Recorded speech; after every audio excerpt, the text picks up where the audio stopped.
하나님이 우리의 찬양을 받으신 줄로 믿습니다. 전후 좌우 축복하며 인사하겠습니다. 감사절 반갑습니다. 환영합니다. 잘 오셨습니다. 반갑습니다.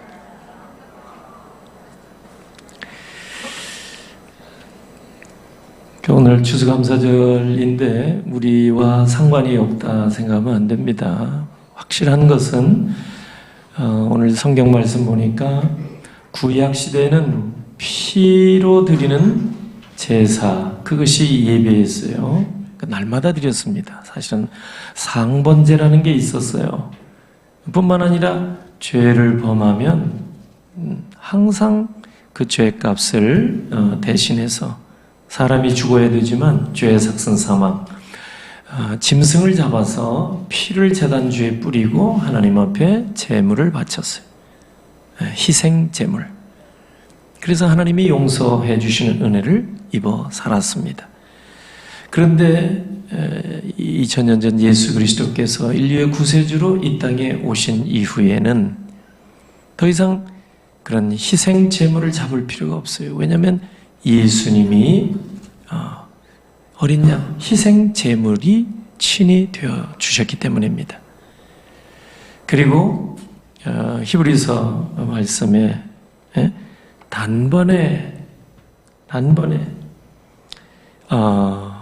예수 그리스도께서 우리의 죄값을 다 치러주시는 완전한 제사를 드려주셨기 때문에 더 이상 피 흘리는 제사를 드리지 않아도 됩니다. 다만 우리가 예수를 믿으면 돼요. 죄 범했을 때도 예수 그리스도를 믿기 때문에 예수님이 나의 죄를 대신해서 십자가에 피 흘려주셨다, 돌아가 주셨다, 이를 믿고 예수님께 기도하면 우리의 죄가 용서함을 받게 됩니다. 그러니까 피 흘리는 제사를 드리지 않아요. 그런데 오늘 이 15절 보니까 항상 또 신약에 우리 성도들이 드릴 제사가 또 있다는 거예요. 항상 그것도 항상 드리라 말이에요. 근데 그게 뭘까 보니까 이게 이제 뭐 3가지, 4가지, 뭐 5가지 찾을 수도 있겠지만은 오늘 3가지로 말씀드리려고 해요. 15절에 항상 찬송의 제사를 하나님께 드리자. 찬송의 제사부터. 찬송도 제사.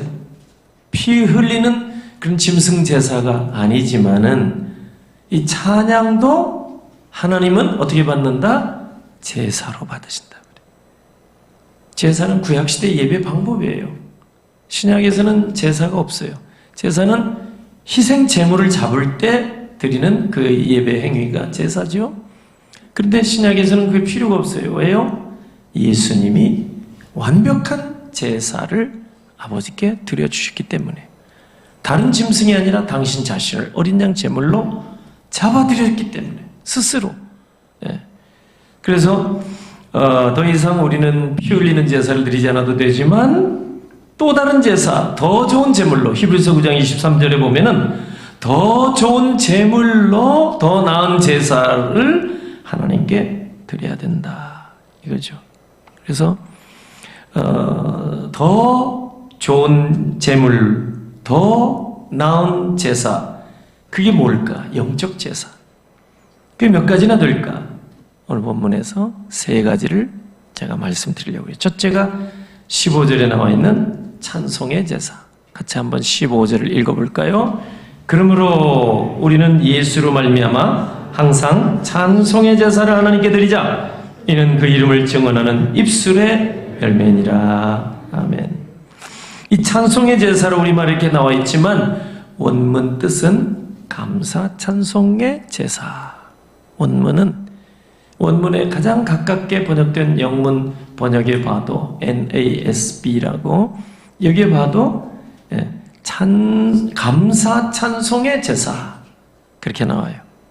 감사 찬송의 제사. Sacrifice of thankful praise. 감사 찬양의 제사. 근데 로마서 1장 21절, 28절 보면은 로마서 1장 18절, 21절 보면은 경건하지 않은 사람은 하나님께 이런 감사 찬양의 제사를 드릴 수 없다고 그랬어요.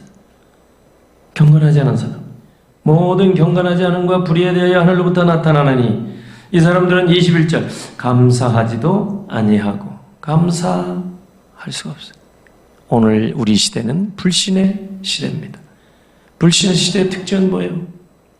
감사가 없는 거예요. 말세가 그렇다고 그랬죠? 디모데후서 3장에 보면 감사가 없다고 그랬어요. 그런데 로마서 1장 21절 28, 로마서 1장 18절 21절에는 경건하지 않은 사람은 감사하지 하나님께 감사 못 드린다고 그랬어요. 할 수가 없죠. 감사합니다 이 말 못하는 거예요. 그러나 하나님의 형상대로 지으심을 받은 모든 피조물들 숨 쉬고 있다고 한다면 감사해야 된다고 말합니다. 시편 맨 마지막 150편 마지막 절이 6절이에요. 그러면 호흡이 있는 자마다 여호와를 찬양할지어다. 숨 쉽니까? 찬양하라. 그렇게 그게 원칙이라 그 말이에요. 어린아이든 너희든 누구든지 하나님을 찬양할 수가 있습니다. 가장 기뻐하는 일이에요. 이 찬양이. 근데 오늘 이 본문 15절에서 우리가 분명히 알아야 할 게 있어요. 우리가 지금 걸으면서도 찬양할 수 있어요. 차 타고 가면서도 찬양하고 지금 찬양대도 찬양하고 우리가 함께 회중 찬양할 수 있어요. 혼자도 하고. 이 찬양을 하나님이 받으시는데 연락 받으시는데 마치 구약시대에 송아지 잡고 어린 양을 잡고 비둘기를 잡고 희생 제물을 잡아서 바치는 것처럼 그때 하나님이 그 제물을 연락 받으시는 것처럼 오늘 우리는 쉽게 생각하지만 찬양하는 것 하나님은 그 찬양을 우리의 찬양을 구약시대로 한다면 엄청난 대가를 지불해야 되는 희생 제물을 받으시는 것처럼 받으신다. 할렐루야. 이걸 잊지 마세요. 우리의 찬양이 그냥 지나가는 한마디 고백과 같다. 뭐 가볍게 할 수도 있다. 그렇지만 하나님은 무겁게 받으시는 거예요. 제사처럼 받는 거예요. 구약에. 피 흘리는 제사가 얼마나 이게 무거운 희생도 많이 따르고 찬송은 제사예요. 신약으로 예배예요. 찬송은 근심도 물러가고 평안을 가져와요. 이사야 61장 3절 찬송의 옷으로 그 근심을 대신하시고 이 찬양이 그렇게 귀한 거예요. 근데 우리 입술에 찬양이 좀 잘 없다 이러면 틀림없이 영적으로 병에 걸렸다 이거예요.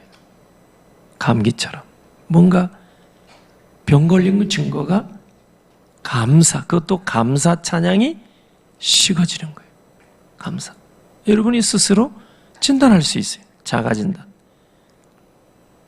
사실 그렇잖아요. 우리가 기도원에서 은혜 받고 나면 뭐 해요? 찬양하고 찬송하고 목청 다 하도록 찬양한단 말이에요. 박수 손바닥 벌겋게 들 때까지 찬양한단 말이에요. 무슨 증거입니까? 그것이 하나님 앞에 예배하는 그리고 하나님 자녀의 온전한 모습 영적인 건강 영적으로 건강하면 찬송이 입술에 메마르지가 않다 이 말이죠. 기도해야 돼요. 찬송이 우리에게 식어진다면 틀림없이 병들린 거예요. 두 번째로 어떤 제사를 항상 드릴까? 16절 읽어보겠습니다. 오직 선을 행함과 서로 나누어 주기를 잊지 말라. 하나님은 이 같은 제사를 기뻐하시느니라. 아멘. 이 제사라고 여기 얘기하죠? 두 가지. 근데 뭐예요? 선을 행함 또 서로 나누어 주기. 그러니까 선행과 나눔, 이것도 하나님은 어떻게 받으신다? 제사로 받으신다 말이에요. 제사로. 그러니까 꼭 우리가 제사 그러면 그 믿지 않는 사람들의, 불신자들의 제사 있죠. 제사. 그럼 걱정부터 오죠. 상차려야죠. 금년에 올해 추석 때 상차림은 20만 원 정도 들어갑니다. 친절하게도 우리나라에서는 그렇게 꼭 알려주시더라고요. 텔레비전 뉴스에 보면 항상 나와. 하여튼 금년에 물가를 감안할 때 금년에 추석 상차림은 16만 원. 금년에 설 구정 상차림은 20만 원. 이렇게 어떻게 산출했는지는 모르겠어요. 하여튼 물가를 보고 그렇게 발표를 하시나 봐요. 여러분, 제사는 그렇게 희생이 들어가는 거예요. 돈이 들어가고 시간 들어가고 정성이 들어가고, 그게 제사라는 거예요. 제사. 구약시대에 하나님 앞에 그런 제사를 드린 거예요. 제사. 소 잡았어요. 얼마나 많이 비쌀까요? 소 한 마리 값이. 양을 잡아요. 양도 몇십만 원 해요. 비싸요. 그 다음에 돈이 없는 사람은 산비둘기 잡아도 돼요. 또 밀가루 반죽해서 드리는 그런 소제물도 있긴 있어요. 그런데 하여튼 제사를 생각하면 부담이 많이 온다 그 말이에요. 그 구약의 제사. 근데 우리가 찬송하고, 두 번째 선행, 착한 일, 그리고 밤톨 하나 나누는 것처럼 나누는, 사랑하는 사람과 이웃과 나누는 일을 하면 하나님의 구약의 희생 제물처럼 그 선행과 나눔도 똑같이 제사처럼 받아주신 줄 믿습니다. 제사나 마찬가지. 그 16절의 헬라 원문 보면 정관사가 맨 앞에 옵니다. 테스, 그리고 선행과 나눔, 이렇게 돼요. 정관사 더, 그 선행과 그 나눔. 그러니까 이거 보면은 선행과 나눔을 하나로 묶어서 하나님께 드리는 영적 제사이라 우리가 이해할 수 있습니다. 근데 이 같은 제사를 오늘 성경은 제사라고 얘기하니까, 그죠? 뭐가? 선행과 나눔도 제사예요. 여러분이 이제 오늘 집에 가시다가 착한 일 하나 하는 거, 남들 힘들어할 때 짐 들어주고, 요즘은 짐 들어주면 가지고 도망갈까 봐 짐도 안 맡겨요. 그냥, 그죠? 전철 타도 짐 안 받아주고 안 맡겨요. 예전에는 그냥 다 맡기고 이랬는데 지금은 그렇지 않아요. 꼭 가지고 있어요. 또 참 세상이 그래요. 근데 어쨌든 착한 일, 무엇이 됐든 좋은 일, 선한 일, 착한 일, 이제 집에 가시면서 또 양보하고 한마디 축복의 말이든지 착한 일 하시면 그것을 하나님은 구약에 값이 많이 들어가는 희생 제사와 같이 받아주신다는 걸 기억하시기 바랍니다. 선행과 나눔이라고 하는 선한 일은 사람에게 유익하고 좋은 일이에요. 디도서 3장 8절, 이것은 아름다우며, 선행 그리고 나눔, 이것은 아름다우며 사람들에게 유익하니라. 예수님이 십자가에 달려 우리를 위하여 대신 돌아가 주신 것은 선한 일에 열심하는 하나님의 백성 되게 하려 함이라 그랬어요. 디도서 2장 14절에 우리의 선행은 하나님이 받으실 만한 거룩한 제사, 이거를 우리가 좀 놓치고 많이 사는 것 같아요. 이 선행과 나눔이 거룩한 제사와 다를 법이다 이 말이에요. 우리는 예배는 예배고 착한 일은 착한 일, 이렇게 생각할 수 있는데 우리의 삶 속에서 착한 일도 나누는 일도 하나님은 제사처럼, 예배처럼 받아주신다. 복 받는 사람이 따로 있는 거예요. 벌써 마음으로 사도행전 20장 35절, 우리가 복음서에서는 못 봤는데 안 나오니까 선교 현장에서 나온 얘기예요. 주 예수께서 친히 말씀하신 바 주는 것이 받는 것보다 복이 있다. 주는 것도 복이 있고 받는 것도 그 복 있는 사람이 받는 거니까. 그런데 주는 것이 더 복이 있다. 주려면 더 큰 사람이 돼야 돼요. 베풀려면 더 큰 사람, 도량이 넓은 사람이 돼야 베풀어 줄 거예요. 그러니까 그런 사람이 복이 있다 이 말이죠. 마태복음 10장 8절에 예수님께서 제자들을 파송하실 때 하신 말씀, 너희는 거저 받았으니 거저 주라. 우리의 모든 것 하나님으로부터 나왔고 하나님으로 말미암고 또 하나님께 돌아간다 그랬어요. 만물이. 그걸 거저 받았으니 거저 주라. 이런 자세로 18세기 영국의 감리교를 창시하신 요한 웨슬레 목사님이 누가복음 16장 9절을 설교하시면서 재물 사용법 원리를 가르쳐 주셨어요. 예, 물질에 대한 우리 그리스도인 어떻게 물질 관리 3대 원리. 첫째는 게인 모아라, 얻으라, 쌓아라. gain all you can. 당신이 할 수 있는 대로 하여튼 많이 모아둬라, 많이 벌어라 이 말이에요.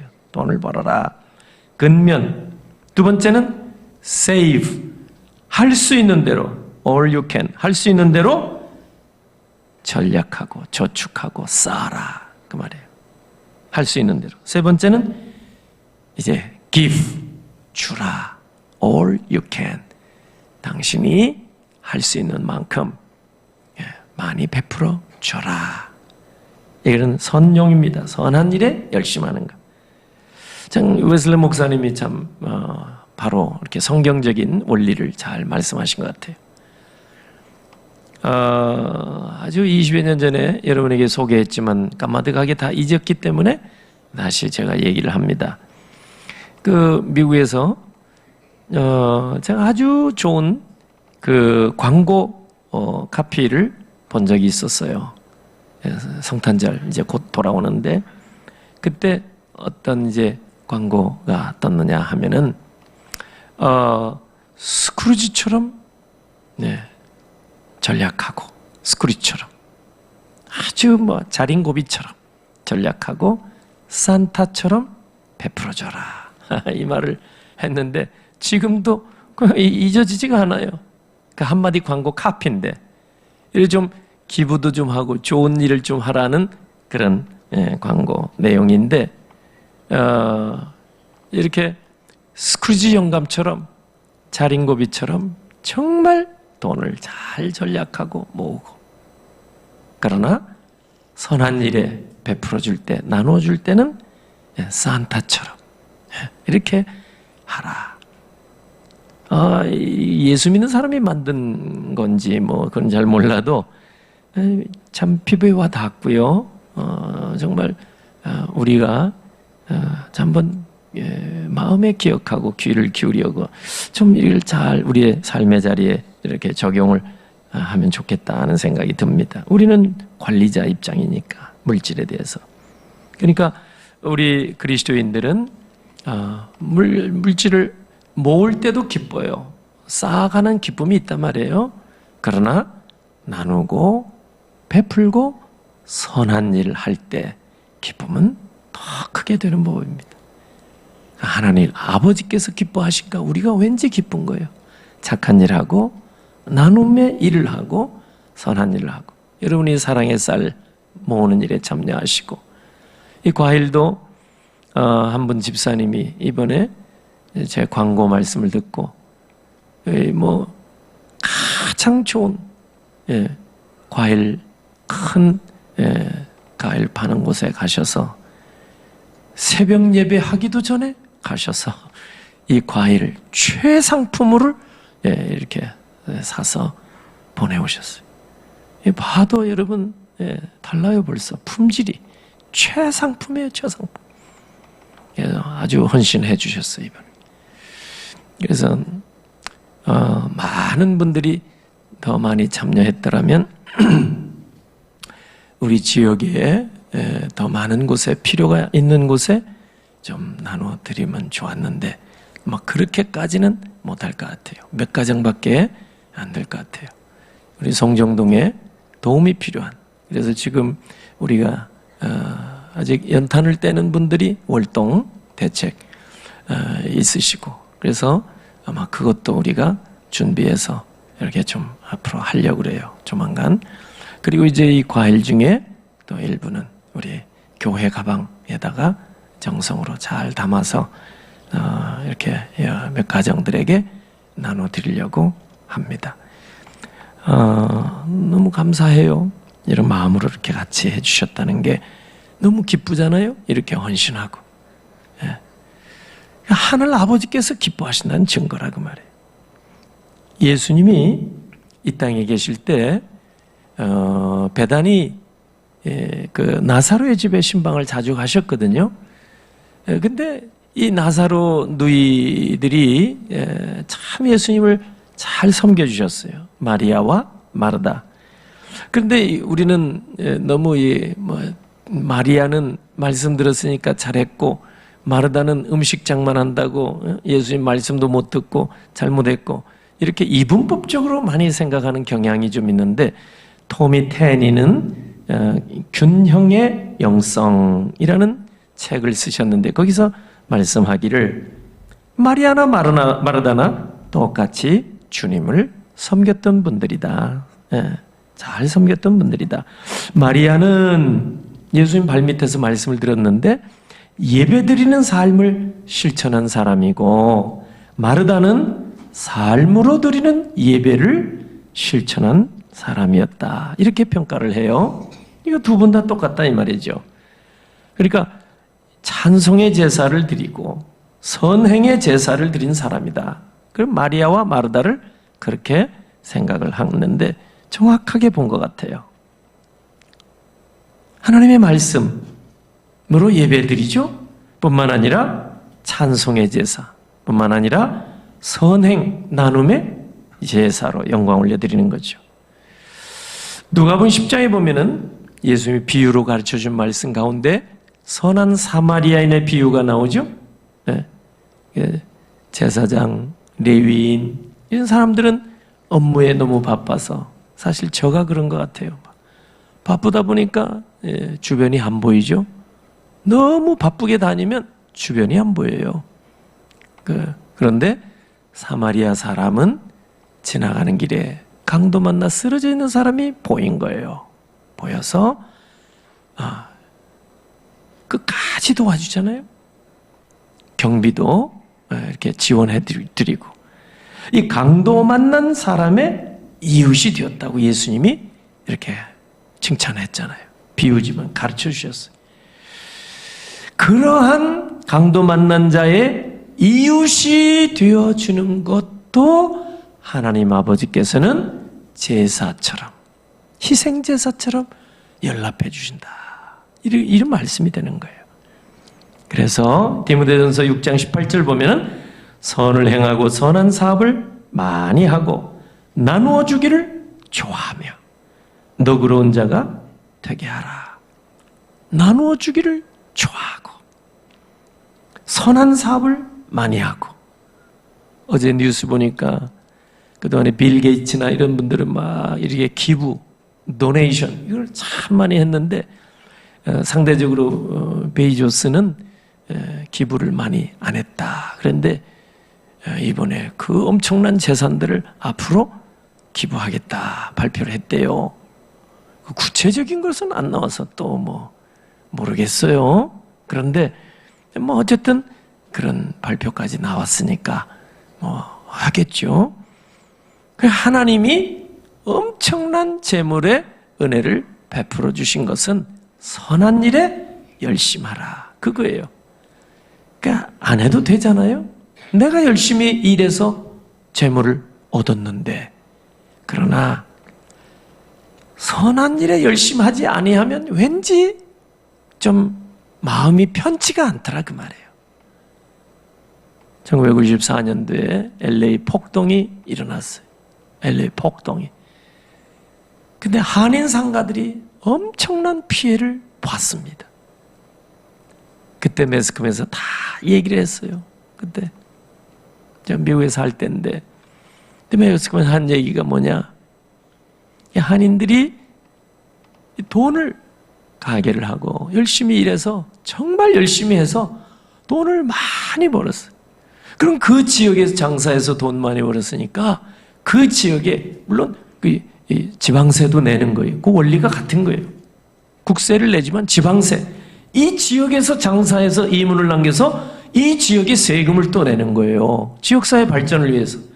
마찬가지로 그런 마음으로 지역사회 발전과 지역사회 어두운 그늘을 해소하기 위해서 일정 부분 이렇게 기부하는 거예요. 기부. 근데 우리 한인들이 정말 열심히 일은 했지만은 성공하려고. 근데 그것까지 신경을 못 썼던 거예요. 근데 거기에 폭동이 일어났을 때 우리 한인 상가가 많이 다쳤어요. 방화, 불 지르고 막 이래가지고. 그 중에 가장 큰 이유가 뭡니까? 지역사를 위한 봉사와 나눔과 구제 베풀어주고 착한 일, 이것까지는 신경을 많이 못 썼다 그 말이죠. 우리는 이 땅, 이 지역에서 뭐 이문을 남기는 일을 하지 않아도 그리스도의 가르침을 따라서 선을 행해야 돼요. 착한 일을 많이 해야 돼요. 베풀고 나누는 일, 밤조가리 하나라도 그것을 하나님은 제사처럼 받아주시기 때문입니다. 마지막으로 기도의 제사. 여기 18절 19절 보면 우리를 위하여 기도하라. 19절에도 너희가 우리를 위하여 기도하기를 더욱 원하노라.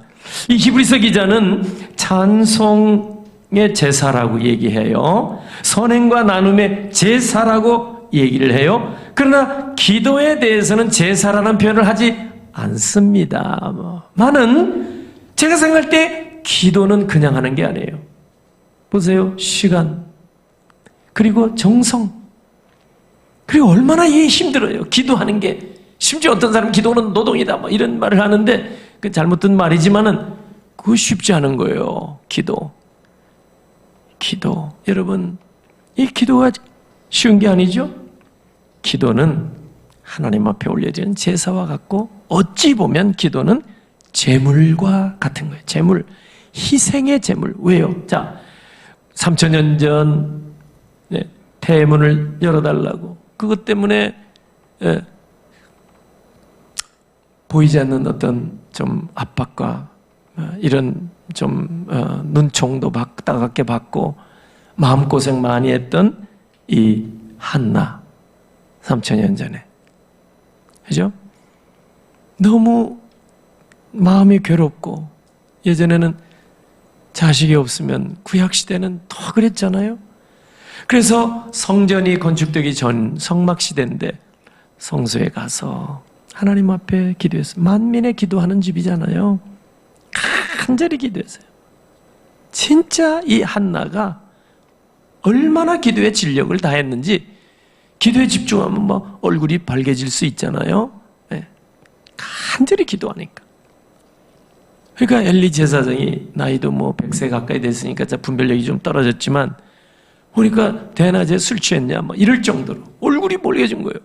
여러분, 예수님이 겟세마네 동산에서 기도하는데 누가가 기록한 걸 보세요. 땀방울이 뭐 같다? 핏방울 같이 바닥에 떨어졌다 이 말이에요. 어떤 분은 땀방울이 땅바닥에 떨어지면 꼭 피가 떨어지는 것 같이 보인다. 아마 그 표현일 것이다. 근데 어떤 분은 실제로 예수님이 기도에 진력을 다 쏟다 보니까 모세혈관이 막 터져가지고 피해가 이렇게 되었다라고 해석하는 사람도 있습니다만은, 어쨌든 기도는 그렇게 진력을 쏟아부어야 되고 희생이 들어가야 되고, 여러분, 정성이 들어야 되고, 그러니까 제물처럼 되는 거예요. 희생제물. 구약시대 이 소나 이 어린 양이나 여러분 염소나 이런 희생제물과 같이 되는 게 기도하는 거예요. 그러니까 기도의 제물 한나가 가정의 기도의 제물이 된 게 한나. 그 보세요. 그 아들도 그러다 보니까 그 어머니 모습을 보고 자랐으니까 사무엘상 12장 23절 보면 나는 이스라엘 위하여 기도를 쉬는 죄를 범하지 않겠노라. 그걸 고백하잖아요. 자기도 훨씬 더 기도의 제물 되겠다며 이스라엘을 위해서 기도의 제물 되겠다 이러잖아요. 지금부터 2000년 전에는 예수 그리스도의 오심을 기다리며 기도하고 기도하다가 아예 기도의 제물이 되어진 분이 또 있습니다. 안나. 구약시대는 한나, 신약시대는 안나 여선지. 7년 결혼생활 끝에 남편 돌아가시고 홀로 지낸 지 84년이라 나이가 너무 호백발 할머니죠.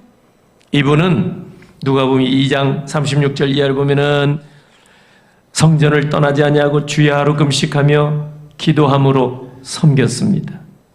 그러니까 한마디로 얘기해서 기도의 제물이 된 거예요. 제물 죽는 거예요. 제물 희생이 되는 거예요. 그리스도의 오심, 메시아의 오심을 기다리며 주야로 성전을 떠나지 아니하고 만민의 기도하는 집에서 하나님이 어떻게 역사하셨어요?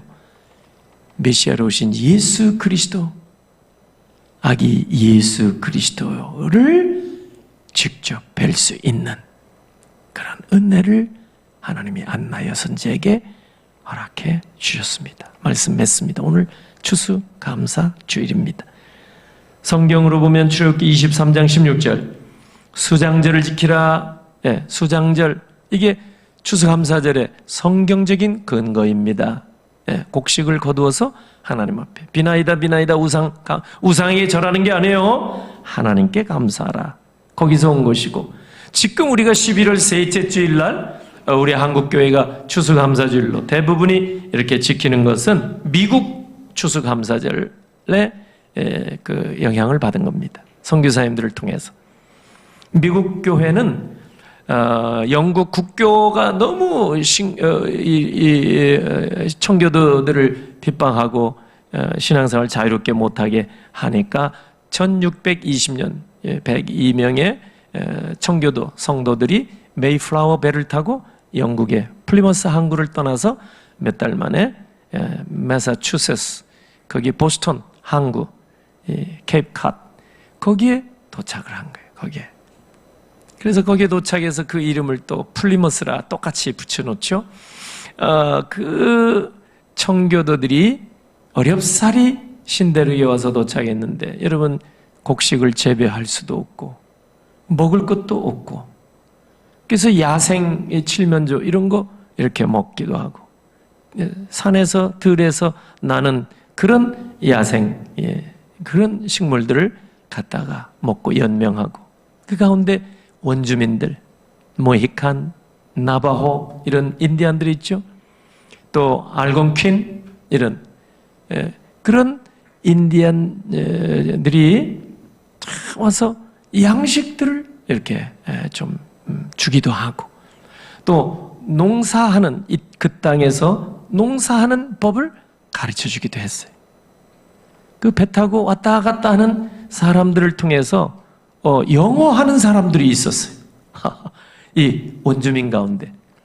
그래가지고 이런 사람들을 통해서 또 이제 농사법 같이 배우게 되고, 그래서 1년 후에 이제 농사 열매를 가지고 하나님 앞에 감사하는데, 그 인디안 추장도 마사추오트인가 뭐 이분도 부르고 초대하고, 그 원주민도 초대하고, 그래 같이 하나님 앞에 감사했는데, 그게 바로 미국의 추수감사절의 그게 시작이었습니다. 나중에 이제 워싱턴 대통령 때, 또 링컨 대통령 때 이제 공휴일로 이렇게 정하고 날짜를 옮기기도 하고, 그래서 마지막으로는 이제 매년 11월 넷째 주일 지난 목요일이 추수감사절 이렇게 정해져 있습니다. 우리 한국교회는 보통은 11월 셋째 주일로 이렇게 선교사님들을 통해서 한국교회에서 지키게 되었습니다. 그 의미를 생각하는 걸 참 좋겠어요. 오늘 본문을 통해서 우리가 하나님을 찬양하고 이웃에게 선을 행하고 나눔을 베풀고 하나님 앞에 기도하는 일, 모르는 사람은 없을 겁니다. 중요한 것은 바로 날마다 날마다. 여기 항상 찬송의 제사를 드리라 그랬는데 항상 언제나 이와 같은 모습으로 하나님 앞에서 우리가 우리의 모든 착한 일, 선한 일을 바로 하나님이 받으시는 제사처럼 생각하고 우리가 한다면 하나님은 더 큰 은혜를 우리에게 날마다 베풀어 주실 줄로 믿습니다. 하나님이 하늘에서 공급해 주신 은혜로 여기까지 살았는데 이후로도 그 은혜를 받아서 정말 감사로 살아가는 저와 여러분 다 되시길 예수님의 이름으로 축복합니다. 아멘. 기도하겠습니다. 하나님께 감사 영광을 올립니다. 한 해 동안 감사 영광 올립니다. 베풀어 주신 은혜를 잊지 아니하고 오늘도 주 앞에 나와서 이 시간 정성으로 예물을 드려 영광 올리기를 원합니다. 또 강단 이 과일과 이 첫 수확물을 가지고 하나님 앞에 감사 영광을 올립니다. 이런 헌신한 손길들 하나님이 다 기억해 주시고 하나님이 더 풍성한 은혜와 복으로 귀한 가정 손길들 위에 베풀어 주옵소서. 오늘 아버지 하는 구별된 모든 예물도 우리 하나님 기뻐 받아 주시옵소서.